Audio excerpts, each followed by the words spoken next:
So I feel like I was just here. I was just here. And it was great. It was last night.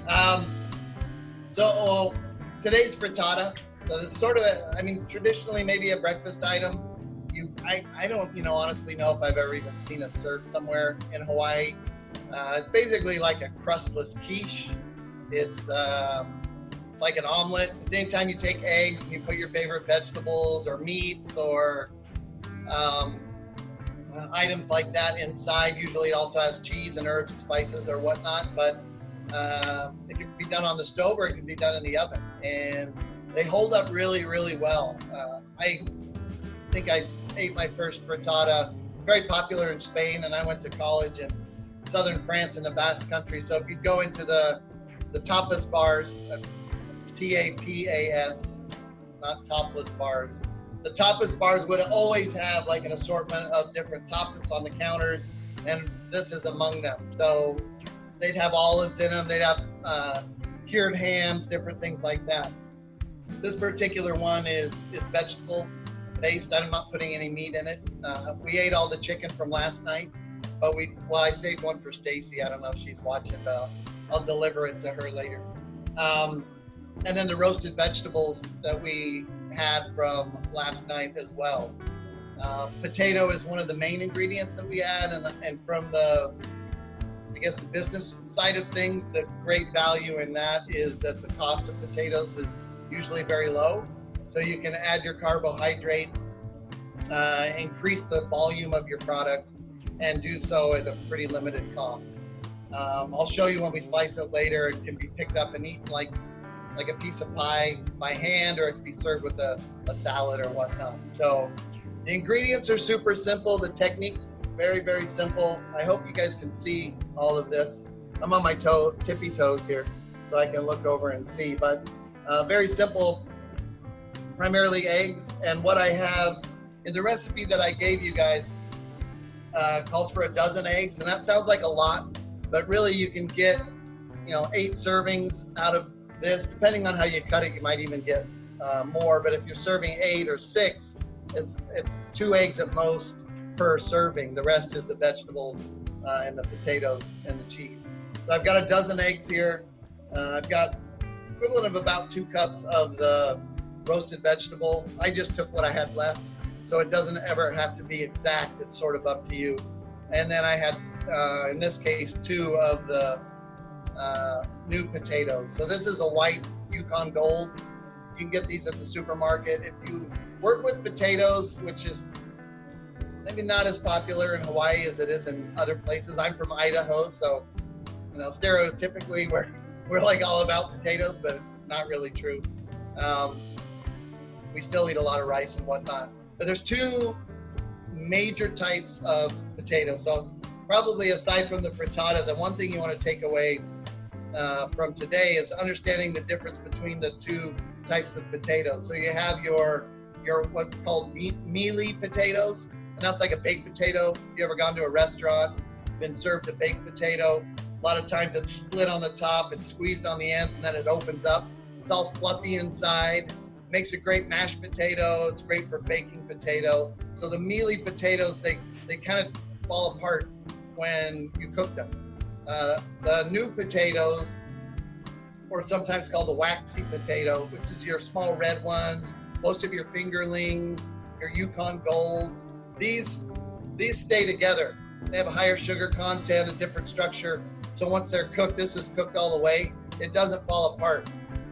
So that's important because depending on what you're making, it can cause a problem for you. So if you were to make like a potato salad and you used a russet or a mealy potato, you peel it, you dice it, you boil it. When you're done, the potato's gone. It boils and falls apart. Even if you undercook it slightly, the mealy style potato, and then you toss it with all your ingredients, it'll fall apart. So depending on what you want, if you want a fluffy, lumpless mashed potato, you go with a mealy or a baker. Russet, sometimes there's different names. But if you want it to hold its shape, then you go with a new potato or a waxy potato. So this one is already cooked, but I was just going to show you how to cut it. And I'm just doing kind of large pieces here. So it's nice and tender. Just cutting through it to get chunks that are about maybe 2 inches in size. And you could take the skin off if you want. A lot of people don't like it. I kind of enjoy it, so I usually leave it on. But I kind of like pieces that are a little bit larger chunks. So when you're cutting through the frittata at the end, you'll cut through potatoes and you'll see kind of big chunks of potato. If you were to cut it small, you know, like the bite-sized roasted vegetables or onions from yesterday, you might not see it as much. So that's sort of up to you. And if you don't like potatoes and you wanted to add something else, or you wanted to add a sweet potato or something like that, you could do it as well. So these just need to be mixed together. Since it's already cooked, I've got my pan. And this one is it's like a 10-inch. So a 10 to 12-inch saute pan would work for what we're doing here with this recipe, and 12 eggs. I'm gonna heat it up. But you could also use a baking dish. So this is just traditionally easier for us in a restaurant. You're doing a saute pan, put it in the oven, now you have a handle to work with it. But you can also use a baking dish. This is like maybe a 8-inch cake pan. So I wouldn't be able to get all of this and 12 eggs in. You just have to adjust your recipe. If you're going to a larger party, I mean, you could do this baked right in a baking dish. This is a Pyrex glass one, and this would take a double recipe easily. And then you can just cut squares instead of wedges. So any kind of baking dish would work. You wouldn't saute it then in the glass baking dish, just saute it separately to cook the vegetables, pre-cook the potatoes, maybe oil this a little bit and put in the vegetables and pour the eggs over the top, and then right in the oven. It would have to cook a little bit longer.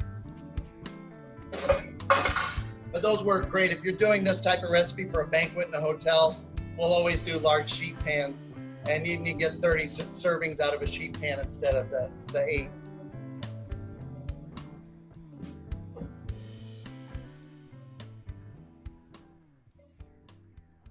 Okay, so this is nice and hot.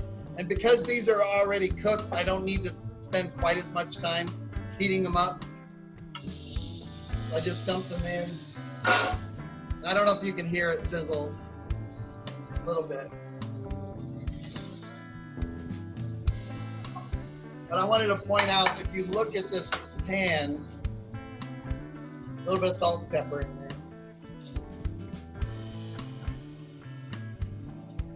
It's really almost completely full right now. And that's what you want. You don't want to have your pan with just, halfway full of the vegetable or whatever. You want it really almost full to the top. You don't want it mounded over the top, because then it might overflow, and that the stuff that's sticking above the rim of the pan, the ingredients won't be buried in the egg, and they can dry out and all of that. But I don't know if you can see that. It's kind of a straight level with the top of the pot. A little bit of oil. And I'm using olive oil. You could use whatever you want, or butter even would work. Is that still, can you see that? I think so, sort of. I know it's a little far. And I just have to let that heat up. It's actually a little bit warm already. What you don't want is to have it cold, and then you pour in your eggs and it takes too long for it to cook. It's better to have this nice and hot, so that as the eggs go in, it's cooking from the outside, from the heat from the pan, cooking from the inside where the vegetables and the potatoes are hot, cooking outward, and then it meets in the middle. It works great that way. One thing that is not on the recipe is like herbs. I went out, we don't have a lot of herbs growing right now. They're starting to come back, but some fresh thyme. So I grabbed a little sprig of that and some green onions. I'll use the thyme in here now. I'm gonna just put a little bit in.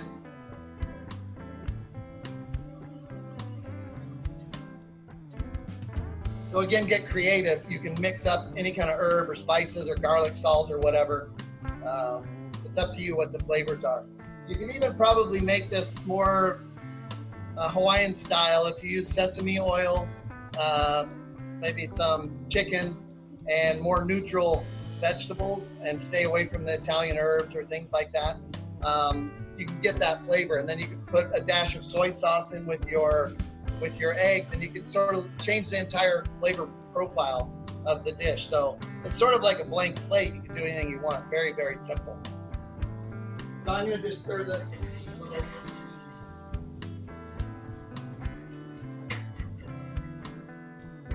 Oh, it smells good. All right, now the eggs, and this is a dozen. I only put it in here because you can see it better. A mixing bowl works. Is much easier to stir it. But if you are ever stirring eggs or mixing them up in a somewhat vertical container, here's a trick. I'll always just do this. Kind of turns it into a hand mixer, like you're starting a fire in Boy Scouts or Girl Scouts. Or I was never in them, but I think on television they always show that. But now that's kind of like a little mixer, and it stirs everything up really, really well. Any eggshells you have will sink to the bottom, so that won't be a problem. Again, season this.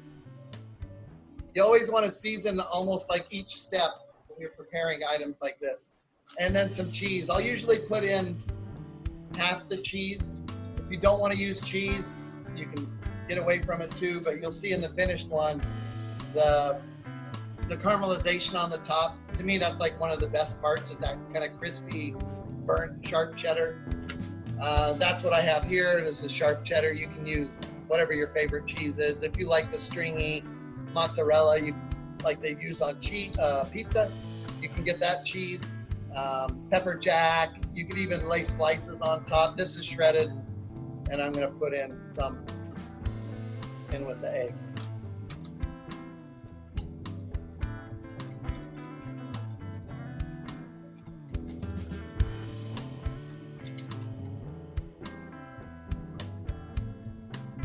So you always just make sure it's broken up really nice. Now some people might put in a little bit of milk or a little bit of cream or a little bit of water. If you're doing scrambled eggs, it will lighten it up a little bit. But we have moisture in the vegetables and in the pan, so I kind of want this to hold. At the end, I want to be able to pick up a wedge and kind of like walk down the street without my face mask and eat my wedge of potato and egg.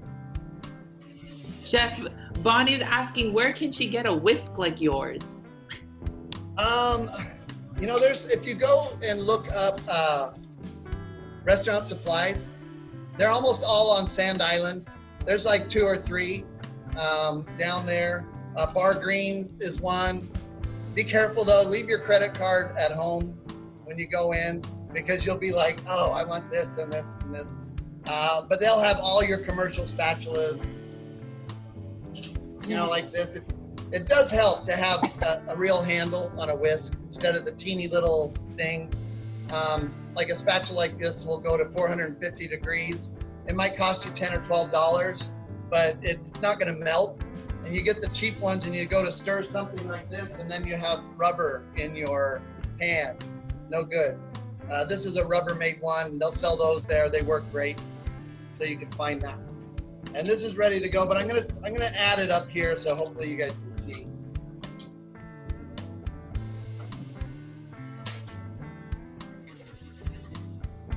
Put a towel down so I don't melt my cutting board, hopefully.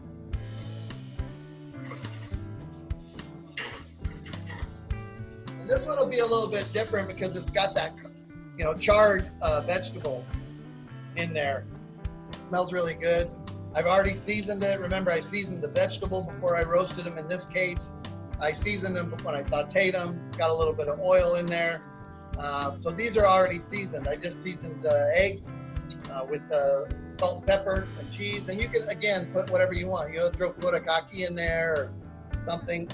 Just get creative. And the other good thing is this is pretty inexpensive. So when you pour that in, And I'm always careful at the end, looking to see if there's any shells. I don't see any, so.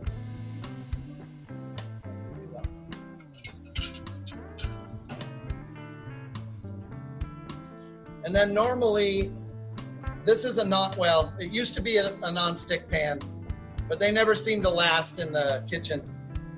I've even had students, like, you go to the dish station and they're scrubbing like crazy with steel wool, trying to remove the non-stick. They spend 30 minutes ruining your pan, but they don't last that long. But if you don't have a good quality non-stick pan, Bonnie or whoever would be interested, you can find them at like Bar Greens as well. Not very expensive. They're aluminum. So if you have induction, they wouldn't work, but for a regular gas or electric range, they work great. $15, $20, you can get a really good non-stick pan, and just take super good care of it. Don't stack things on it. Don't use metal to scrape it, and they'll last you forever. So if you go to the hotels, and we've all stayed in a hotel or gone through a buffet in a restaurant where there's an omelet guy, I guarantee you all the omelet guys, they have their own pans. It's just like a knife or anything else. If you're working that station in a hotel, you bring your own pan, because you can never find a decent non-stick. And if you get it scratched up, it just ruins it. One big scratch in a non-stick makes your day a nightmare on the omelet station. So if you invest the money, then just make sure that you take care of it. So with this, you can sort of see, maybe, I don't know, but it's cooking around the outside because that pan was hot.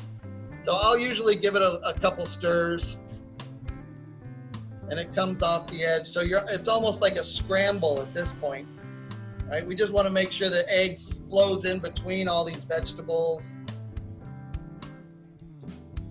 It might mound up a little bit, but I'll flatten it back out. We just want to get that raw egg back in contact with the outside of the pan, where most of the heat is. Works really good. Then we just smooth it out again.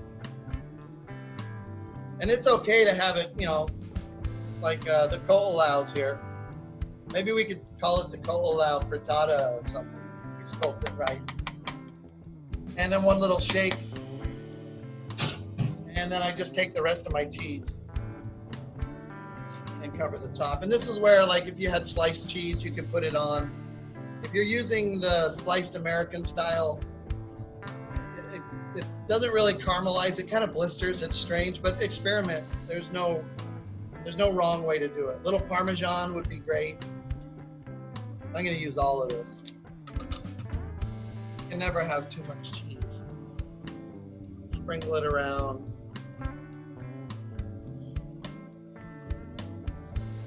And then that's ready to go in the oven.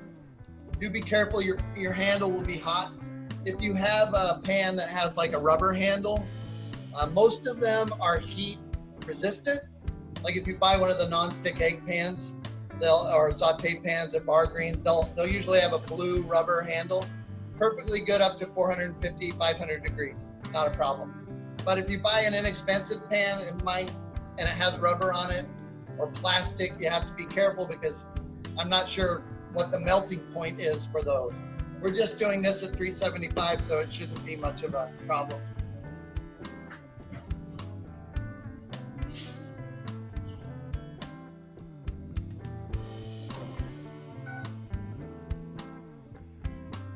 And then I set that for,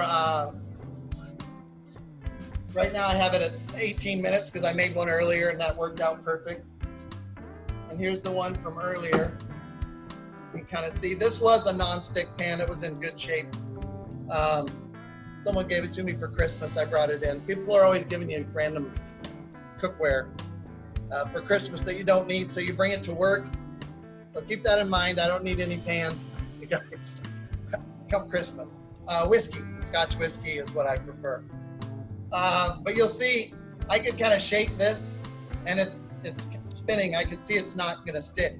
Even with a pan that's not necessarily a non-stick pan, if you pull it out and let it rest, this one's been out for about maybe 20 minutes, it will steam a little bit between the pan and the omelet or the frittata, and usually release pretty well. You may have to come back with the rubber spatula and loosen it a little bit, but more than likely it's going to come and slide right off. And you can slide it off onto a cutting board if you're cutting it and serving it right away. You can slide it off onto a pan. That works out great. And the one thing you maybe can see, I'm not sure, is that the top is, you know, it is like the ko'olaus. It still does have a little bit of this going on. And when it came out of the oven, you won't be able to see this one, sadly, but it was like a souffle. So it was up probably another 1.5 to 2 inches above the pan. It was just beautiful. I took a picture, but I don't know how to get it to zoom. I sent it to my wife though. I said, hey, here's breakfast. So you'll see it settle a little bit, and then it sets up. And then you can just cut wedges. This one I'm just gonna cut in half. Sorry, it's shaking.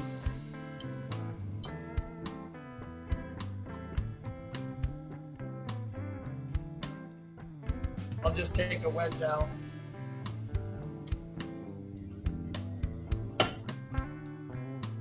So you could put it out whole, just like a pie or a cake. Just cut your wedges and set it out with a fork or a pie server, and it's good to go. It can also be garnished, which I'll show you with the one here.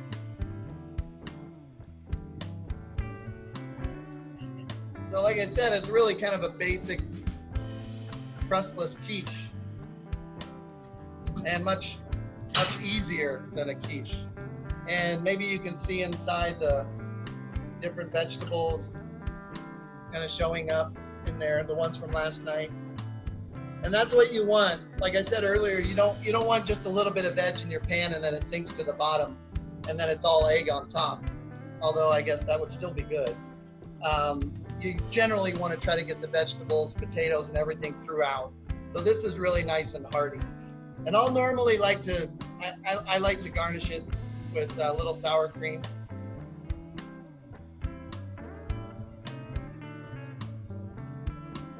And I went to the garden and got some green onions. So I'll just put a couple green onions on top.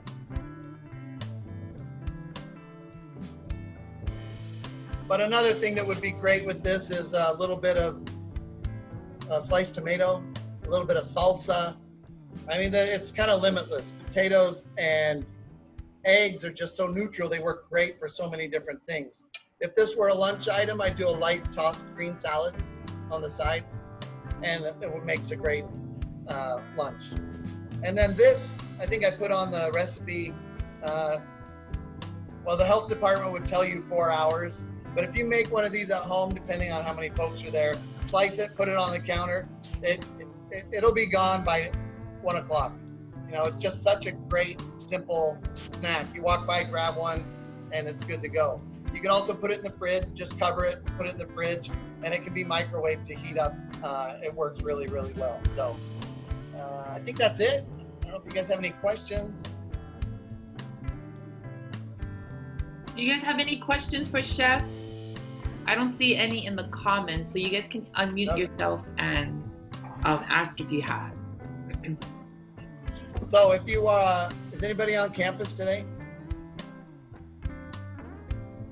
All right, come on by for some frittata. Jackie, I'll save you some. I don't know if you were planning on coming by or, and then yeah. Chef Dan, Auntie Stacy's on, so.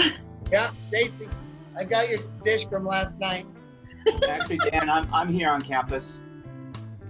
She won our drawing for our demo plate. Although you only get one piece of chicken because I gave the other one away. Oh, and Paul's on campus. All right. So I'll have 2, and I promised some to Jackie, so we'll coordinate that. But you know, that's 15 slices or so. If you want to try it, feel free to come by. And this roasted vegetable one, as I look at it, I have a habit of like tasting things in my head. Like Portuguese sausage in here would have been awesome, right? All those roasted vegetables, some Portuguese sausage or chorizo, your favorite sort of spicy sausage would have been really, really nice in there. I don't know if let me look at this really quick before you guys log off and see if you can see this display.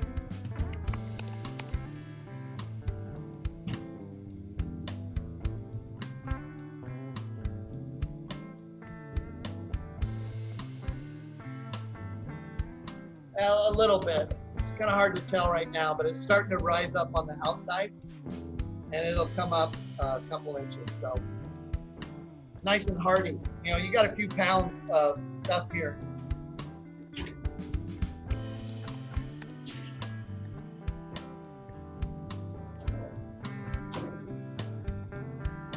All right. Well, Okay. thank you guys for everything. Thank you, Makana, for all the time and effort you put into these. And we are working on another project. Maybe I'll touch bases with with Bonnie. We're trying to put together